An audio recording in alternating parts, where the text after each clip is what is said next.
ആകെ ഒരു പോരായ്മ എന്ന് പറഞ്ഞാൽ സുരാജേട്ടനെ വെച്ചിട്ടാണ് നമ്മളൊരു വലിയ റിസ്ക് എടുക്കുന്നത് എന്നുള്ളൊരു സംഭവമുള്ളൂ. അത് ഒഴിച്ചു കഴിഞ്ഞു കഴിഞ്ഞാൽ ഈ സിനിമ ഒരു ഭാഗ്യമായിട്ട് കണക്കാക്കാം. ബാക്കിയെല്ലാം കയ്യിൽ നിന്ന് പൈസ പോയിട്ടല്ലേ ഉള്ളൂ. ഹൈദർ അലിയുടെ ഇന്റർവ്യൂ, ഹൈദർ അലിയുടെ പെരുമാറ്റങ്ങൾ, ചോദ്യമൊക്കെ കാണുമ്പോൾ പ്രേക്ഷകർക്ക് അല്ലെങ്കിൽ ഇത് കാണുന്നവർക്ക് തോന്നും ഇവണ്ട് ഒരു ഇടി കൂടി കൊടുക്കാതെ രക്ഷയില്ലാന്ന് തോന്നൂല്ലോ. പലർക്കും അങ്ങനെ തോന്നിയിട്ടുണ്ട്. അതാണ് നമ്മുടെ ഈ സിനിമയുടെ ഏറ്റവും വലിയ പ്രതീക്ഷ. നിങ്ങൾ പാൻ ഇന്ത്യ സ്റ്റാർ ആയിട്ട് വളർന്നുകൊണ്ടിരിക്കുന്നു പറയില്ല, ഞാൻ അതുക്കും മേലെ എന്നാണ് എന്റെ വിശ്വാസം. ഇരുത്തില്ലേ എന്നെ അങ്ങനെ കാണല്ലേ. 4 മണിക്ക് വച്ചാക്കുള്ളാന്ന് ഒരു ഐഡിയ ഉണ്ടായിരുന്നു. അപ്പൊ പിന്നെ നമ്മള് തന്നെ മനസ്സിലാക്കി അത് കുടുംബം മാത്രമേ കാണൂ. അവരും രാവിലെ വിളിച്ച് ഉണർത്തിക്കൊണ്ടുവരുന്നതിന്റെ ദേഷ്യവും മര്യാദയ്ക്ക് ഞാൻ പറഞ്ഞ പിള്ളേരെ സ്കൂളിൽ വിടാൻ സമയത്ത് അങ്ങേരിടാം. അർജുൻ, വിജയ് പോലെയുള്ള താരങ്ങളൊക്കെ വെളുപ്പിന് 4 മണിക്കും, സുരാജ് പോലെയുള്ള ആർട്ടിസ്റ്റുകൾ വൈകുന്നേരം 4 മണിക്കും ഷോ വെക്കുന്നതാണ്. അത് സുരാജേട്ടന് തന്നെ ബോധ്യപ്പെട്ടിട്ടുണ്ട്. പുള്ളി മാം പറഞ്ഞത് 100% കറക്റ്റ് ആണ്. അൺപ്രഡിക്റ്റബിൾ ആണ്. നമ്മൾ പിടിച്ചു നിന്നാലേ നമുക്ക് അവിടെ നിലനിൽപ്പുള്ളൂ എന്ന് പറയുന്ന ഒരു കൈൻഡ് ഓഫ് പെർഫോമൻസ് ആണ് ബിനു ഇതിനകത്ത് ചെയ്തു വെച്ചിരിക്കുന്നത്. ഇത് കോട്ട് ഇട്ടത് കൊണ്ട് പറയാൻ എന്നോട് ലിസ്റ്റിൻ ചേട്ടൻ പറഞ്ഞതുകൊണ്ടാണ് ഞാൻ പറയുന്നത്. ഈ കോട്ടിന് ഓരോന്നിനും 650 വെച്ച് ലിസ്റ്റിൻ ചേട്ടൻ റെന്റ് അടയ്ക്കുന്നുണ്ട്. ഇത് സത്യം പറഞ്ഞു കഴിഞ്ഞാൽ ചെറിയ സ്മെല്ലുണ്ട്, ചെറുതായിട്ട് കൈയൊക്കെ ചൊറിഞ്ഞു തുടങ്ങുന്നുണ്ട്. നീ എന്നെ ഇവിടെ ഇരുന്ന് സിനിമ ജയിക്കാൻ സമ്മതിക്കത്തില്ലല്ലേ? ഏത് നേരം അവിടെ പോയി ഇന്റർവ്യൂ കൊടുക്കേണ്ട സ്ഥിതി വരും. നല്ല ഹിറ്റൊക്കെ ആയി കഴിയുമ്പോ വരട്ടെ ഈ ഇൻകം ടാക്സോ വീഡിയോ ആർക്കും വേണേലും വരാലോ.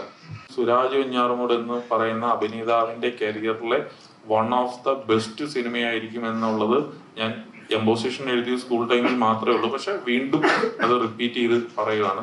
ഇതൊരു വൺ ഓഫ് ദ ബെസ്റ്റ് സിനിമയായിരിക്കും എന്നുള്ള കാര്യത്തിൽ യാതൊരു സംശയവുമില്ല. ഇന്റർവ്യൂല് പറഞ്ഞിട്ടുണ്ടായിരുന്നു കാന്താര പോലെ ഒരു പാനിന്റെ കിട്ടാനുള്ള ചാൻസ് ഇടിക്കുന്നുണ്ട്. അത് എപ്പോ മുതലേ തോന്നി തുടങ്ങിയത്? അല്ല, ഈ സിനിമ കണ്ടു കഴിഞ്ഞപ്പോഴാണ് അങ്ങനെ തോന്നിയത്. പിന്നെ ആകെ ഒരു പോരായ്മ എന്ന് പറഞ്ഞാൽ സുരാജേട്ടനെ വെച്ചിട്ടാണ് നമ്മളൊരു വലിയ റിസ്ക് എടുക്കുന്നത് എന്നുള്ളൊരു സംഭവമുള്ളൂ.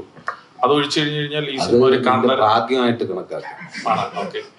ബാക്കിയെല്ലാം കയ്യിൽ നിന്ന് പൈസ പോയിട്ടല്ലേ ഉള്ളൂ. അല്ലല്ല, ഈ സിനിമയുടെ ഒരു കണ്ടന്റ്, ഒരു മെയിൻ പ്ലോട്ട് എന്ന് പറയുന്നത് എല്ലാ ലാംഗ്വേജിലും വർക്ക് ചെയ്യാൻ പറ്റുന്ന ഒരു കണ്ടന്റ് ആയിട്ടാണ് തോന്നിയിട്ടുള്ളത്. അതുകൊണ്ടിട്ടാണ് അങ്ങനെ പറഞ്ഞത്. ഇപ്പൊ കാന്താര എന്ന് പറയുന്ന സിനിമ ഞാൻ പറഞ്ഞു, ഇവിടെ നമ്മൾ ആദ്യം 4 സ്ക്രീനിൽ മാത്രമേ ഉള്ളൂ റിലീസ് ചെയ്തിട്ടുള്ളൂ. അത് കഴിഞ്ഞിട്ട് അത് 150, 250, 350 ഇവിടെ ഒരു വലിയ ഷെയർ വന്ന ഒരു സിനിമയായി, ഗ്ലോബലി അതൊരു വലിയ ഷെയർ വന്ന സിനിമയായി മാറി. അപ്പം അതൊക്കെ പ്രതീക്ഷിക്കുന്നു. ഇപ്പൊ സിനിമകൾ നമുക്ക് അറിയാൻ പറ്റൂല്ലോ. സിനിമ ഇറങ്ങി കഴിഞ്ഞിട്ട് പ്രേക്ഷകരാണ് തീരുമാനിക്കുന്നത് ഇത് സ്വീകരിക്കണോ വേണ്ടയോ എന്നുള്ളത്. ഇപ്പം എല്ലാ സിനിമകളും നമ്മളിങ്ങനെ സിനിമകൾ നിർമ്മിക്കുമ്പോൾ നമ്മുടെ അതിൻ്റെ ഒരു ഭാഗമാണ് പ്രൊമോഷൻ കൊടുക്കുക, അതിൻ്റെ ഇന്റർവ്യൂസ് കൊടുക്കുക എന്നുള്ളത്. അപ്പം അന്നേരം ചോദിക്കുന്ന ചോദ്യങ്ങൾക്ക് നമ്മുടെ രീതിയിൽ നമ്മുടെ മനസ്സിൽ എന്താണോ അപ്പോൾ ആ ഒരു ഉത്തരവായിട്ട് വരുന്നത് അത് നമ്മൾ ഷെയർ ചെയ്യുക എന്നുള്ളതാണ്. സോ അന്ന് നമ്മളോട് അങ്ങനെ ചോദിച്ചു, നമ്മൾ നമ്മുടെ പ്രതീക്ഷയാണ് പങ്കുവെക്കുന്നത്. എന്തായാലും 100 കോടി 200 കോടി മിനിമം അടിക്കുന്ന ഒരാൾ കൂടി ഉണ്ടല്ലോ അല്ലെ നമ്മുടെ ഒപ്പം. IMDb റേറ്റ് പ്രകാരം ഇന്ത്യയിൽ ഏറ്റവും കൂടുതൽ കാണാൻ ആഗ്രഹിക്കുന്നത് ഇപ്പോ മാർക്ക് ആണെന്ന് പറയുന്നുണ്ട്. ഇപ്പോ മാർക്ക് ഒരു വെല്ലുവിളിയാണെന്ന് വിചാരിക്കുന്നുണ്ടോ? അല്ല, മാർക്കോ ഫസ്റ്റ് ഷോയ്ക്ക് കണ്ടിട്ട് ഇത് സെക്കൻഡ് ഷോയ്ക്ക് കണ്ടാലും മതി. അങ്ങനെയുള്ളപ്പം മാർക്കോയ്ക്ക് അങ്ങനെ ഒരു റേറ്റിംഗ് ഉള്ള സ്ഥിതിക്ക് മോർണിംഗ് ഷോ അത് കണ്ടിട്ട് നമുക്കൊരു മാറ്റിനി മുതൽ കിട്ടിയാലും മതി. അതെ, നമ്മളിപ്പോ നേരത്തെ പറഞ്ഞല്ലോ സൈക്കോ എന്ന് പറയണ്ട എന്ന് പറയുമ്പോഴും സിനിമ കണ്ടു കഴിയുമ്പോൾ നമുക്ക് തോന്നുന്നത് പല പ്രേക്ഷകർക്ക് പല രീതിക്കായിരിക്കുമല്ലോ. പക്ഷെ എനിക്ക് ഈ സിനിമ ഇപ്പൊ ഇവിടെ കുറെ നേരം ട്രെയിലർ കണ്ടു. നിങ്ങൾ വരാൻ താമസിച്ചപ്പോൾ അത് തന്നെ ഇട്ട് ഞങ്ങൾ ഇങ്ങനെ കണ്ടോണ്ടിരിക്കുകയാണ്. വൈകിയപ്പോഴേ ആ കസേര എടുത്ത് അടിക്കുന്ന ഒരു സീനുണ്ടോ, അത് നമുക്ക് എല്ലാവർക്കും ഭയങ്കര ഇഷ്ടപ്പെട്ട ഒരു ഇതാണ്. ഇത്തരം സീനുകൾ ചെയ്യുമ്പോൾ ആ ഡയറക്ടർ പറയുന്ന സീൻ ചെയ്യുന്നു എന്നുള്ള അത്തരം സീനുകൾ ചെയ്യുമ്പോൾ സുരാജേട്ടന് മനസ്സിൽ തോന്നി എന്തായാലും ആ ഒരു സീൻ ചെയ്യുന്ന സമയത്ത് ആ ക്യാരക്ടറായിട്ട് നിൽക്കുക എന്നുള്ളതാണ്. പരമാവധി ആ ക്യാരക്ടറായിട്ട് നിൽക്കാനായിട്ട് ശ്രമം നടത്തിയിട്ടുണ്ട്. ഇങ്ങനെ ഈ സിനിമയിൽ എത്ര അഴിഞ്ഞാട്ടം ഉണ്ടാവും? സിനിമയിൽ ഉടനീളം അഴിഞ്ഞാട്ടമാണ് എല്ലാ സീനും. അതായത് ഈ സിനിമ ഒരു നിങ്ങളെ ഒരു 2 മണിക്കൂർ ഫുൾ എൻഗേജിലായിരിക്കും. നിങ്ങൾ കണ്ടുകൊണ്ട് നല്ല എൻഗേജ്ഡ് ആയിട്ടുള്ള മുഹൂർത്തങ്ങൾ അതിനകത്തുണ്ട് എന്നുള്ളതാണ് ഏറ്റവും വലിയ സന്തോഷം. എൻഗേജിങ് ആയിരിക്കുക എന്നുള്ളതാണല്ലോ. അത് നിങ്ങൾ 2 മണിക്കൂർ ഉറപ്പായിട്ട് എൻഗേജ് ചെയ്യിച്ചിരിക്കും. സുരാജേട്ടനാണെങ്കിൽ ശരി, ലിസ്റ്റിനാണ് എല്ലാ ഇന്റർവ്യൂവിലും പറയുന്നത് ഈ സിനിമ വളരെയധികം പ്രേക്ഷകർക്ക് ഇഷ്ടപ്പെടുമെന്ന് ഉറപ്പ് തന്നെ തരുവാണ്. നിങ്ങൾ ഇങ്ങനെ ഇത്രയും ഉറപ്പ് തന്ന ഒരു സിനിമ വേറെ ഉണ്ടോ എന്ന് ചോദിച്ചാൽ എനിക്ക് സംശയമാണ്. ഞാൻ സുരാജ് ചേട്ടനെ ഇന്റർവ്യൂ എടുത്തിട്ടുണ്ട്. അത്രയും ഉറപ്പ് തരുമെങ്കിൽ അങ്ങനെയല്ല. ഇപ്പൊ ഹൈദർ അലിയുടെ ഇന്റർവ്യൂ, ഹൈദർ അലിയുടെ പെരുമാറ്റങ്ങൾ, ചോദ്യമൊക്കെ കാണുമ്പോൾ പ്രേക്ഷകർക്ക് അല്ലെങ്കിൽ ഇത് കാണുന്നവർക്ക് തോന്നും ഇവണ്ട് ഒരു ഇടി കൂടി കൊടുക്കാതെ രക്ഷയില്ല എന്ന് തോന്നൂല്ലോ. പലർക്കും അങ്ങനെ തോന്നിയിട്ടുണ്ട്. അതാണ് നമ്മുടെ ഈ സിനിമയുടെ ഏറ്റവും വലിയ പ്രതീക്ഷ. കാര്യം എന്താണെന്ന് വെച്ചാൽ സുരാജിന്റെ ആക്ടിവിറ്റീസ് കാട്ടുമ്പോൾ ഇവന്റ് പിടിച്ചൊരെണ്ണം കൊടുക്കാൻ നമുക്ക് തോന്നും. ഒരു ഒരു ഒരു ഇറിറ്റേഷൻ ഉണ്ടാക്കുന്ന അല്ലെങ്കിൽ ഒരു സൈക്കോ, ഒരു ക്യാരക്ടർ ചേഞ്ച് ഉണ്ടല്ലോ, അതാണ് ഈ സിനിമ. ഞാൻ ഇവിടെ ഉണ്ട്. അല്ല, അപ്പൊ ഞാനും സുരാജും ഒരേ കാറ്റഗറിയിലാണോ? അങ്ങനെയല്ല, ആരും പെർഫെക്റ്റ് അല്ല. എല്ലാ മനുഷ്യരിലും സൈക്കോ ഉണ്ട്. അത് സാഹചര്യത്തിനനുസരിച്ചിട്ടാണ്. അതങ്ങനെ വരുമ്പോ നമുക്ക് കണ്ടു നിൽക്കുന്നവർക്ക് ഇത് എന്ത് സൈക്കോടെ ഇത് അങ്ങനെ തോന്നുന്ന ഒരുപാട് മുഹൂർത്തങ്ങൾ ഈ സിനിമയിലുണ്ട്. ഹൈദർ അലി ഇന്നാല് ഡാൻസ് കാട്ടി, ഇതെല്ലാം പ്രേക്ഷകർ കാണേണ്ട വന്നില്ലേ? ഡാൻസ് എന്തെല്ലാം പാട്ട് പാടുന്നു, തുള്ളുന്നു, ഇതെല്ലാം കാണികൾ കണ്ടുകൊണ്ടിട്ടിരിക്കുകയാണല്ലോ. അപ്പൊ അങ്ങനത്തെ ഒരു ചെറിയ ലിസ്റ്റിലും ഒരു സൈക്കോ ഉണ്ട്. അതാണ് ഈ വേഷത്തിൽ നിന്ന് എത്തിയിരിക്കുന്നത്. വേഷം ഇതിനൊന്നൊരു ഞാൻ ഇതിന്റെ ടൈറ്റിലിനോട് നീതി പുലർത്താൻ വേണ്ടിയിട്ടാണ്. ഞാൻ മാത്രമാണ് കുറച്ചുകൂടെ എക്സ്ട്രാ ഡീസന്റ്. ഇപ്പൊ ഗ്രേസ് ഒക്കെ ഇട്ടേക്കുന്ന കണ്ടില്ലേ? ഇതെന്ത് പറ്റി എന്നുള്ളതാണ്. ഇങ്ങനെ ഗ്രേസ് ശരിക്കും ഒന്ന് കോട്ടിടുന്നതുകൊണ്ട് ഈ പബ്ലിസിറ്റിക്ക് ഇതിന് തന്നെ വന്നത്. നമ്മളോട് പറഞ്ഞതാ മറ്റേ പ്രൊമോഷൻ കഴിഞ്ഞ് കഴിഞ്ഞാൽ പിന്നെ ഒന്നിനും വിളിക്കരുത്, ഇന്ന് കോട്ടിടാലോ. ചേട്ടാ ഇപ്പം അഡിയോസ് അമിഗോസിന് ശേഷം അഡിയോസ് അമിഗോസിന് ശേഷം ചേട്ടന്റെ പടങ്ങളൊക്കെ നോക്കുമ്പോ ഇച്ചിരി സ്റ്റൈലിഷ് ആയിട്ടുള്ള ക്യാരക്ടേഴ്സ് ആണ്. ഇപ്പം അല്ല ചെയ്യണം. ഇപ്പം മുറയ്ക്കകത്താണെങ്കിലും അതിലെ പ്രൊമോ സോങ്ങിൽ നോക്കി കഴിഞ്ഞാൽ EDയിലെ പ്രൊമോ സോങ്ങിലാണെങ്കിലും ഇച്ചിരി ഭയങ്കര ഇതുവരെ ഉണ്ടായിരുന്നതിനേക്കാളും കുറച്ചുകൂടെ സ്റ്റൈലിഷ് ആണ്. ഇത് ഇവഞ്ച്വലി ഉണ്ടായ ഒരു മാറ്റമാണോ അതോ അല്ലെങ്കിൽ ബോധപൂർവം അങ്ങനെ ഒരു അതിലേക്ക് മാറിയതാണോ? ഇല്ല, ഇത് ഈ സിനിമ ഡിമാൻഡ് ചെയ്യുന്നതുകൊണ്ട് അങ്ങനെ ചെയ്തതെന്ന് മാത്രം, അല്ലാതെ ബോധപൂർവം ഇങ്ങനെ ഒരു സംഭവം വേണം എന്ന് ഉദ്ദേശിച്ചിട്ടില്ല. ഇതില് ഫെജോയുടെ സോങ്ങിലാണെങ്കിലും സുരേട്ടനെ കുറെ ഡാൻസ് മൂവ്സ് നമുക്ക് കാണാൻ പറ്റി. അപ്പൊ അതൊക്കെ എത്രത്തോളം പ്രയാസകരമായിരുന്നു? അതെല്ലാം അതിന്റെ എക്സ്പീരിയൻസ് ഒക്കെ ആ ഡാൻസ് മാസ്റ്ററോട് തന്നെ ചോദിക്കണം. ഒറ്റത്തുള്ള സൈക്കിളായിരുന്നു സത്യം. കണ്ടില്ല, എനർജി കണ്ടില്ലേ? അങ്ങനെ ചെയ്യിപ്പിച്ച് അദ്ദേഹം വിടും, അദ്ദേഹം പറ്റും.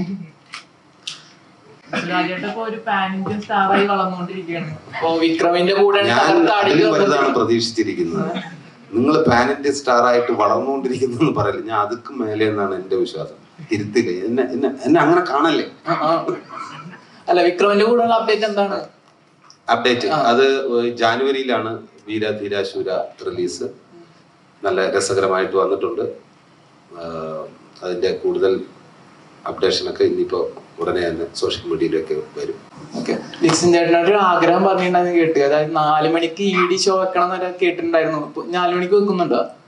4 മണിക്ക് വച്ചാൽ കൊള്ളാന്ന് ഒരു ഐഡിയ ഉണ്ടായിരുന്നു. അപ്പൊ പിന്നെ നമ്മള് തന്നെ മനസ്സിലാക്കി അത് കുടുംബം മാത്രമേ കാണൂ. അവരും രാവിലെ വിളിച്ച് ഉണർത്തിക്കൊണ്ട് വരുന്നതിന്റെ ദേഷ്യവും മര്യാദയ്ക്ക് ഞാൻ പറഞ്ഞ പിള്ളേരെ സ്കൂളിൽ വിടാൻ സമയത്ത് അങ്ങേരിടാം അങ്ങനെ. പക്ഷെ അങ്ങനെ ഒരു അവസ്ഥയിലേക്ക് വരും. എങ്ങനെ ആ വ്യവസ്ഥയല്ല, 4 മണിക്ക് നമ്മുടെ ഷോ കാണുന്ന ഒരു അവസ്ഥയിലേക്ക് വരും. 4 PM വൈകിട്ട് 4 മണിക്ക്. അതെ, വൈകുന്നേരം 4. നമുക്ക് അതിനുശേഷമുള്ള ഷോ മതി. അതുവരെ നമ്മൾ ഇറങ്ങിയ എല്ലാ സിനിമകളും കാണും. അല്ലു അർജുൻ, വിജയ് പോലെയുള്ള താരങ്ങളൊക്കെ വെളുപ്പിന് 4 മണിക്കും സുരാജ് പോലെയുള്ള ആർട്ടിസ്റ്റുകൾ വൈകുന്നേരം 4 മണിക്കും ഷോ വെക്കുന്നതാണ്. അത് സുരാജ് ഏട്ടന് തന്നെ ബോധ്യപ്പെട്ടിട്ടുണ്ട്. സുരാജേട്ടാ, ഈ ലൈഫിൽ നമ്മൾ മറ്റുള്ളവരെ കാണിക്കാൻ നമ്മൾ എക്സ്ട്രാ ഡീസന്റ് ആയിട്ട് നടക്കാറുണ്ട്. അപ്പൊ ഈ സിനിമയിൽ എക്സ്ട്രാ ഡീസന്റ് എന്നുള്ളൊരു പേര് അതുപോലെ ഈ കഥാപാത്രത്തിലേക്ക് വരുമ്പോ എന്തെങ്കിലും റെഫർ ചെയ്തിട്ടുണ്ടോ? ഡയറക്ടറെ പുള്ളിയുടെ ആത്മകഥയാണിത്. പുള്ളിയുടെ നമ്മുടെ തിരക്കഥാകൃത്തിന്റെ അതാണ് യഥാർത്ഥ സൈക്കോ. ഇതിന്റെ എഴുത്തുകാരനാ. അപ്പൊ ഇവരുടെ ആത്മകഥ അവര് തന്നെ വിവരിച്ചു തരുമ്പോ നമ്മൾ ഈസി ആയിട്ട് അതിലേക്ക് കയറാനും പറ്റി. കണ്ടുകൊണ്ടിരിക്കല്ലേ. സുരേട്ട ഫസ്റ്റ് പ്രൊഡക്ഷനിലെ ഫസ്റ്റ് പടം എന്ന് പറയുമ്പോൾ ഒരുപാട് എക്സ്പെക്ടേഷൻ ഉണ്ടാവുമല്ലോ. അപ്പം ഇപ്പൊ ഇത്ര എക്സ്പീരിയൻസ് ഉള്ള ഒരു ആക്ടറാണ് താങ്കൾ. അപ്പൊ എന്തുകൊണ്ട് ഇങ്ങനെ ഒരു പടം തന്നെ ചെയ്യാനുള്ള കാരണമുണ്ടോ? നമ്മൾ ആദ്യത്തെ പടം എന്ന് പറയുന്ന ഒരു സാധനം എപ്പോഴും ഒരു ലോക്കാണല്ലോ. അപ്പൊ എന്തുകൊണ്ടാണ് ഇങ്ങനെ ഒരു ചെയ്യാൻ? വേണമെങ്കിൽ ഇതിനു മുമ്പ് പ്രൊഡക്ഷൻ പോലെ തുടങ്ങി ചെയ്യാമായിരുന്നു. പൈസ കിട്ടണോടെ ആദ്യം ചെയ്യാന്ന് കരുതി. അല്ല, അത് ശരിക്കും ഞാൻ പറഞ്ഞല്ലോ, അതിന്റെ കഥയും കഥാപാത്രം ഇതുവരെ വരാത്തൊരു സംഭവം, ഞാൻ ഇതുവരെ ചെയ്തിട്ടില്ലാത്ത. എനിക്ക് ആ ക്യാരക്ടറും കഥയും ഭയങ്കര പുതുമയായിട്ട് തോന്നി. അതുകൊണ്ടാണ് ഫസ്റ്റ് ഓഫ് ഓൾ ഞാൻ അതിൽ വരാനായിട്ട് കാരണം. ഇൻഡസ്ട്രിയിൽ ഒരു ടോക്ക് ഉണ്ട്. അപ്പൊ ലിസ്റ്റിനാണ് പ്രൊഡ്യൂസർ എങ്കിൽ ലാഭം കൊയ്തേ പോകത്തുള്ളൂ എന്നൊരു ടോക്ക് ഉണ്ട്. ഉണ്ട്, അത് കറക്റ്റ് ആണ്. കാരണം കഥ കേൾക്കുന്നത് ഞാനാണ്. ഞാൻ കഥ കേട്ട് ഓക്കെ എല്ലാം പറഞ്ഞ് സന്തോഷം എന്ന് പറയുന്ന പുള്ളിയുടെ കൂടെയുള്ള ആളാണ്. സന്തോഷേട്ടൻ്റെ ഞാൻ പറഞ്ഞൊരു കഥ കേട്ട് ഞാൻ നല്ല കഥയൊക്കെ ഒന്ന് ഷെയർ ചെയ്യും.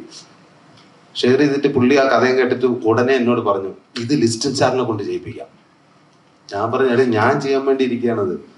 അല്ല സാറിന് കൂടെ വരും, അത് വേറൊരു ലെവലെത്തിക്കും എന്നൊക്കെ പറഞ്ഞു. നിങ്ങൾ കണ്ടല്ലോ ലെവലെല്ലാം. പിന്നെ ഇപ്പൊ ഞാൻ കാണുന്നത് 2 പ്രാവശ്യം. ഒന്ന് അതിന്റെ ഷൂട്ടിംഗ് തീരുന്ന ദിവസവും പിന്നെ ഏതാണ്ട് ഈ പ്രസ് മീറ്റ് ഓഡിയോ ലോഞ്ചിലും കണ്ടു. 3ാമത്തെ വട്ടം. കണക്കുകളൊക്കെ കറക്റ്റ് ആയിരുന്ന അത് കണക്ക് കൂട്ടാൻ അറിയുന്ന ആള് കൂട്ടുമ്പോ കറക്റ്റ് ആവും. പക്ഷെ സുരാജ് കൂട്ടുമ്പോ ഇവനെങ്ങാനും പ്രൊഡക്ഷൻ കമ്പനിയിൽ ഇവൻ കണക്ക് കൂട്ടി തുടങ്ങിയിരുന്നെങ്കിൽ പഴയ റബ്ബർ വീട്ടിൽ തന്നെയൊക്കെ തിരിച്ചു പോകേണ്ടി വന്നേനെ. സംഭവം അതിനൊക്കെ ലിസ്റ്റിന് ആളിനെ വെച്ചിട്ടുണ്ട്. കറക്റ്റ് പുള്ളിയുടെ കൂടെ കട്ടക്കി നിൽക്കുന്ന കുറെ ആൾക്കാരുണ്ട്. പിന്നെ നമ്മൾ കണക്ക് ദൂരം നോക്കിയിട്ടില്ല. ഒന്ന് റിലീസ് 20-ാം തീയതിയാണ്. നിങ്ങൾ എല്ലാവരും കൂടെ കണക്ക് നോക്കാനായിട്ടുള്ള ഒരു സാഹചര്യം ഉണ്ടാക്കി തരണം. എനിവേ നിങ്ങൾ പ്രതീക്ഷിക്കുന്ന നിങ്ങളുടെ കണക്കുകൂട്ടലുകൾ തെറ്റിച്ചുകൊണ്ടിട്ട് ഈ സിനിമ ഒരു വിജയമാവും എന്നുള്ളതാണ് എനിക്ക് തോന്നുന്നത്. കാരണം ഇന്നലെ ആയിരുന്നു പടത്തിന്റെ സെൻസർ.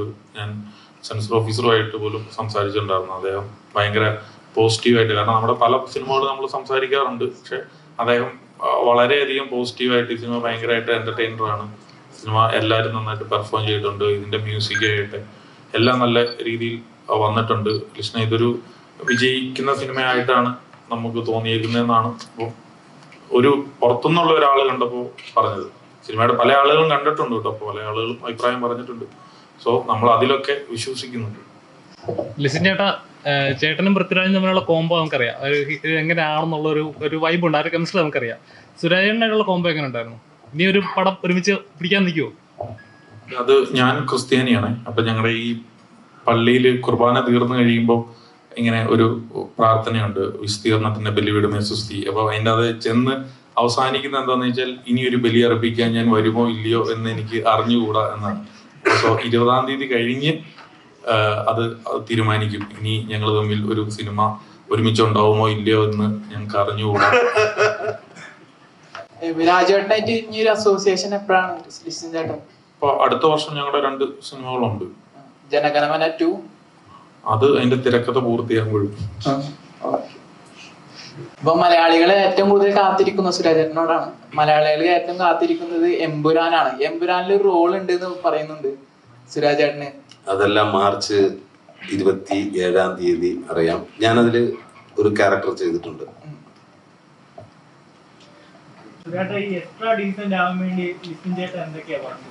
ഇന്ന് കോർട്ടിട്ട് നോക്കാം, അതിലും പരിഗണിച്ചിട്ട് അടുത്ത പരിപാടി ഇറക്കാൻ പറഞ്ഞു. ഞാൻ പറഞ്ഞു ഇതാണ് ഇതിന്റെ പബ്ലിസിറ്റിയുടെ ലാസ്റ്റ് പരിപാടി.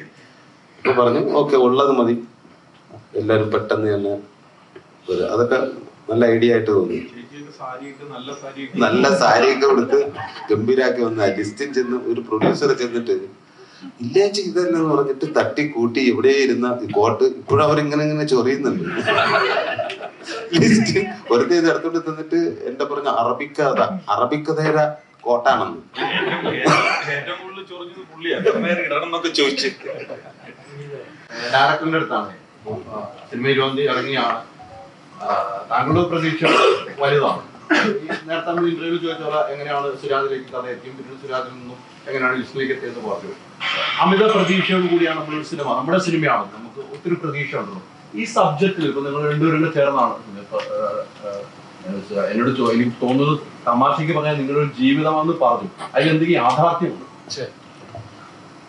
അതായത് അമിത പ്രതീക്ഷ എന്നുള്ളതല്ല, നമുക്കൊരു സിനിമ, എല്ലാ സിനിമയ്ക്കുള്ള നമ്മൾ സ്വാഭാവികമായിട്ടുള്ള ഒരു സംവിധായകന്റെയും അതിന്റെ അണിയറ പ്രവർത്തകരുടെയും പ്രതീക്ഷ തന്നെയാണ്. അപ്പോൾ ഇത് നേരെ ഉത്തരത്തിലേക്ക് വന്നു കഴിഞ്ഞാൽ അങ്ങനെ നമ്മുടെ ജീവിത കഥ എന്നല്ല, എന്റെയും റൈറ്ററുടെയും അപ്പുറത്ത് നമുക്ക് ചുറ്റുപാടുമുള്ള, നമുക്ക് കണ്ടുപരിചയമുള്ള, ഇപ്പൊ ഈ സിനിമ കണ്ടു കഴിഞ്ഞാൽ ഇതൊക്കെ എൻ്റെ അടുത്ത് പറയാൻ സാധ്യതയുണ്ട്. എടാ നീ പറഞ്ഞ കറക്റ്റാണ്, കാരണം ഇതിങ്ങനെ എൻ്റെ വീടിന് തൊട്ടപ്പുറത്ത് അല്ലെങ്കിൽ എൻ്റെ വീട്ടിൽ ഞാൻ തന്നെ ഇങ്ങനെയാണെന്ന് ചിലപ്പോൾ നിങ്ങൾ പറയും. ഞാൻ പറഞ്ഞ അപ്പോൾ എല്ലാവർക്കും നമുക്ക് കണ്ടുപരിചയമുള്ള, നമ്മുടെ ചുറ്റുപാടുള്ള, നമുക്ക് തൊട്ടപ്പുറത്തെ വീട്ടിലൊക്കെ ഉള്ള നമ്മുടെ കൂട്ടുകാർക്കിടയിലൊക്കെ പലപ്പോഴും നമ്മുടെ സംസാരത്തിൽ വരുന്ന തരത്തിലുള്ള ഒരു ക്യാരക്ടറാണ് പിനു. ആ ബിനുവിന്റെ കുടുംബം എങ്ങനെ, അപ്പൊ ആ കുടുംബം എങ്ങനെയാണ് ബിനുവിനെ കൈകാര്യം ചെയ്യുന്നത്, ബിനു എങ്ങനെയാണ് അവരെ കൈകാര്യം ചെയ്യുന്നത്, എന്താണ് അതിനകത്തുള്ള, അതിനൊക്കെ നർമ്മത്തിൽ ചാലിച്ചിട്ടുള്ള രീതിയിലാണ് നമ്മൾ. പിന്നെ സിനിമ ഒരു ഡാർക്ക് ഹ്യൂമർ ജോണറാണ്. മലയാളത്തിൽ അങ്ങനെ കൂടുതൽ വന്നിട്ടില്ലാത്തൊരു ജോണറാണ് ഡാർക്ക് ഹ്യൂമർ. അപ്പൊ ആ ഡാർക്ക് ഹ്യൂമറിനകത്ത് നമുക്ക് എത്രത്തോളം പൊലിപ്പിക്കാൻ പറ്റുമോ അത്രത്തോളം ചെയ്തിട്ടുണ്ട്. അപ്പോൾ സ്വാഭാവികമായിട്ട് ബിനു എന്ന ഒരു ക്യാരക്ടറിനെ ചുറ്റിപ്പറ്റിയാണ് ആ വീടും ഈ ഇരിക്കുന്ന എല്ലാ ക്യാരക്ടേഴ്സും ഉള്ളത്. അപ്പൊ ഈ കൊടുക്കൽ വാങ്ങൽ ഇപ്പം ശ്യാമിന്റെ ക്യാരക്ടർ ആണെങ്കിലും വിനീതട്ടിന്റെ ക്യാരക്ടർ ആണെങ്കിലും ഗ്രേസിന്റെ ആണെങ്കിലും ചേച്ചിയുടെ ആണെങ്കിലും അല്ലെങ്കിൽ അച്ഛൻ സുധീർക്കരൻ, ഇവരുടെ എല്ലാവരുടെയും പെർഫോമൻസ് നമുക്ക് സ്വാഭാവികമായിട്ട് എല്ലാവരും നന്നായി ചെയ്തിട്ടുണ്ടല്ലോ എന്ന് തോന്നാനുള്ള പ്രധാന കാരണങ്ങൾ വെച്ചാൽ സുരാജേട്ടന്റെ ബിനു എന്നുള്ള ക്യാരക്ടർ അത്രക്കും അൾട്ടിമേറ്റ്ലി ആ രീതിയിലാണ് സുരാജേട്ടൻ അത് കൈകാര്യം ചെയ്തിട്ടുള്ളത്. അപ്പൊ ആ ക്യാരക്ടറിനോട് ചേർന്ന് നിൽക്കുക, ആ ക്യാരക്ടറിന്റെ ഇമോഷൻ വേരിയേഷൻസോടൊപ്പം നിൽക്കുക എന്ന് പറയുന്നത് ബാക്കി എല്ലാ ആർട്ടിസ്റ്റുകൾക്കും ചാലഞ്ച് ആയിരുന്നു. ആ ചാലഞ്ച് അവർ വളരെ വൃത്തിയായി ചെയ്തു. അതെല്ലാവരിൽ നിന്നും അതിന്റെ പെർഫോമൻസ് മാക്സിമം എനിക്ക് എടുക്കാൻ പറ്റി. അതുകൊണ്ടാണ് ഇതിന്റെ എൻഡ് ഓഫ് ദ ഡേ നമ്മൾ സിനിമ കഴിഞ്ഞ് ഷൂട്ടൊക്കെ കഴിഞ്ഞിട്ട് അങ്കിതിന്റെ അടുത്ത് ഈ സ്ക്രിപ്റ്റ് ആദ്യം അങ്കിതിന് കൊടുത്തിരുന്നു. അപ്പൊ അങ്കിത് വായിച്ചപ്പോൾ പറഞ്ഞു, ബ്രോ അടിപൊളി പരിപാടിയാണ്, ചെയ്തു വരുമ്പോൾ അങ്ങനെയാണല്ലോ മ്യൂസിക് ഡയറക്ടർ ചെയ്തു വരുമ്പോൾ എങ്ങനെയാണെന്ന് നമുക്ക് നോക്കാം. അപ്പൊ അങ്കിതിന്റെ അടുത്ത് ഫസ്റ്റ് കമന്റ് പറഞ്ഞാൽ ഞാൻ വായിച്ചതിനപ്പുറത്തേക്കാണ് ഇതിന്റെ റിസൾട്ട് വന്നിട്ടുള്ളത്. അപ്പോൾ അങ്കിതിന്റെ മ്യൂസിക് കൂടി ആവുമ്പോൾ അതിന് നമ്മളൊരു ഔട്ട് ഓഫ് ബോക്സ് സ്റ്റോറിയാണ്. അപ്പൊ അതിന്റെ മ്യൂസിക്കൽ ട്രീറ്റ്മെന്റും ഒരു ഔട്ട് ഓഫ് ബോക്സ് ജോണറിലാണ് അങ്കിത് വളരെ ഭംഗിയായിട്ട് ചെയ്തിട്ടുണ്ട്. കാരണം അങ്ങനെ ഓവറോൾ എല്ലാം കൂടി വരുമ്പോൾ ഫൈനൽ മിക്സിംഗ് പരിപാടികളോട് കഴിയുമ്പോഴാണ് നമുക്കത് എങ്ങനെയാണ് എന്ന് പറയും. ഇപ്പോൾ ലിസ്റ്റും പറഞ്ഞ പോലെ ഇപ്പോൾ സെൻസർ ഓഫീസിൽ നിന്നാണ് ഇപ്പം ഞാൻ ഇന്നലെ പോയപ്പോഴും അവരുടെയൊക്കെ റെസ്പോൺസ് വളരെ പോസിറ്റീവായിരുന്നു. അപ്പൊ നമുക്ക് ചുറ്റുപാടുമുള്ള, നമുക്ക് കണ്ടുപരിചയമുള്ള ബയോപിക് ഓഫ് എ എന്താ പറയാ മില്യൺ പീപ്പിൾ അല്ലെങ്കിൽ മില്യൺ ഹൗസ് ഹോൾഡ് എന്ന് പറയാൻ പറ്റുന്ന ഒരു കഥയാണ് ഇടി. അപ്പൊ എല്ലാവർക്കും എൻജോയ് ചെയ്യാൻ പറ്റും. കാരണം ഫൺ ആയതുകൊണ്ട് തന്നെ അതിലെല്ലാ സീനുകളിലും സിറ്റുവേഷൻ കോമഡികൾ ഉള്ളത് കൊണ്ട് തന്നെ ആ രീതിയിൽ ആസ്വദിക്കാൻ പറ്റുന്നതാണ് വിശ്വാസം. മ്യൂസിക് ഡയറക്ടറിനോടാണ്. ഓൾറെഡി ഇപ്പൊ ഹിറ്റ് ആണല്ലോ സോങ്. ഇനി ഇതിനകത്ത് വേറൊരു പാട്ടുണ്ടോ ഹിറ്റാവാൻ? ഹിറ്റായാൽ നല്ലതാണ്. പക്ഷെ we have made few songs, 5-6 പാട്ടുകളുണ്ട്. സിനിമയുടെ സ്റ്റോറി ടെല്ലിങ്ങിന് സപ്പോർട്ട് ചെയ്ത് പോകുന്ന പാട്ടുകളാണ്. പക്ഷെ ഞാൻ ഉണ്ടാക്കി കഴിഞ്ഞിട്ട് ഇവർ കേട്ടപ്പോൾ ദേ ഫെൽറ്റ് ഈ സോങ്സ് പുറത്ത് വന്ന ആൾക്കാർക്ക് ഇഷ്ടപ്പെടുന്നൊരു പ്രതീക്ഷ ഉണ്ട്. പക്ഷെ in my point of view ആ സിനിമയിൽ വന്ന് പോകുമ്പോൾ I think you have to enjoy the whole process of viewing the film. അതിനുവേണ്ടി ചെയ്ത പാട്ടുകളാണ്. അതിൻ്റെ അല്ലാതെ അത് വർക്കൗട്ട് ആയാൽ അത്ര സന്തോഷം. ഓക്കെ, ഇതിനകത്ത് മോസ്റ്റ്ലി ഒരു റാപ്പ് സോങ്സ് അങ്ങനത്തെ ടൈപ്പ് ഓഫ് സോങ്സ് ആണോ ഉള്ളത് ഇനി വരാനുള്ള? എല്ലാം ജോണേഴ്സ് ഉണ്ട്. റാപ്പ് നമ്മൾ promotional track was A mixture of Vijayalakshmi ചേച്ചി പാടിയതും തിരുമാലിയുടെ ഒരു കോമ്പിനേഷൻ ആയിരുന്നു. 2 വോയിസസ് എനിക്ക് ഭയങ്കര ഇഷ്ടപ്പെട്ട വോയിസസ് ആണ്. അപ്പോൾ അവർ യൂസ് ചെയ്യാൻ പറ്റിയ ആ ട്രാക്കിൽ അതിൻ്റെ ഒരു I was excited for it. പിന്നെ സിനിമയുടെ സ്റ്റോറി ടെല്ലിംഗ് ആ ഗ്രാഫ് മാറുന്നതനുസരിച്ച് the music of the film is also change. ഇപ്പോഴത്തെ ഒരു ട്രെൻഡ് നോക്കുമ്പോൾ ഇങ്ങനത്തെ ഒരു ജോണർ മാത്രമേ ഇനി അങ്ങോട്ട് പോകുള്ളൂ എന്ന് തോന്നിയിട്ടുണ്ട് എപ്പോഴെങ്കിലും as a music director? No, not at all. Because ഇപ്പോൾ കുറേ മെലഡീസ് ഒക്കെ മിസ് ചെയ്യുന്നുണ്ട്. ഒരുപാട് പഴയ പാട്ടുകൾ, പഴയ നല്ല നല്ല പാട്ടുകൾ നമുക്കിപ്പോൾ മിസ് ചെയ്യുന്നുണ്ട്. അപ്പോൾ ഇങ്ങനത്തെ ഒരു ജോണർ മാത്രമായിരിക്കും ഇനി നമ്മുടെ പുതുതലമുറയ്ക്ക് ഇഷ്ടപ്പെടുള്ളൂ എന്ന് തോന്നിയിട്ടുണ്ടോ? അങ്ങനെ ചിന്തിച്ചിട്ടില്ല. പക്ഷേ ഈ സിനിമയ്ക്ക് ഡിമാൻഡ് എന്താണ് ചെയ്ത് and we felt right at this. ചിലപ്പോൾ ഇത് തന്നെ ഒരു വർഷം കഴിഞ്ഞിട്ട് ഞങ്ങൾ കാണുമ്പോൾ വേറെ രീതിക്ക് ചെയ്യാറുണ്ടെന്ന് തോന്നുമായിരിക്കും. പക്ഷെ ഇപ്പോഴത്തെ ഒരു സെൻസിബിലിറ്റി വെച്ചിട്ട് we think this suits the film. എന്തായാലും തുടർന്നതൊക്കെ ഹിറ്റ് ആവട്ടെ. അതുപോലെ ഡയറക്ടറിനോട് ഒരു ക്വസ്റ്റ്യൻ ഉണ്ട്. നമ്മുടെ ഫസ്റ്റ് മൂവി ആയിഷയിൽ വിദേശ നടിക്കുള്ള അവാർഡ് മേടിച്ചു കൊടുത്തു. പിന്നെ നമ്മുടെ ഡെബ്യൂ ഡയറക്ടറിന്റെ അവാർഡ് കിട്ടി. ഈ എക്സ്ട്രാ ഡീസന്റിൽ സുരാജേട്ടന് ഒരു അവാർഡ് മേടിച്ചു കൊടുക്കാൻ ഉള്ള പരിപാടിയാണോ?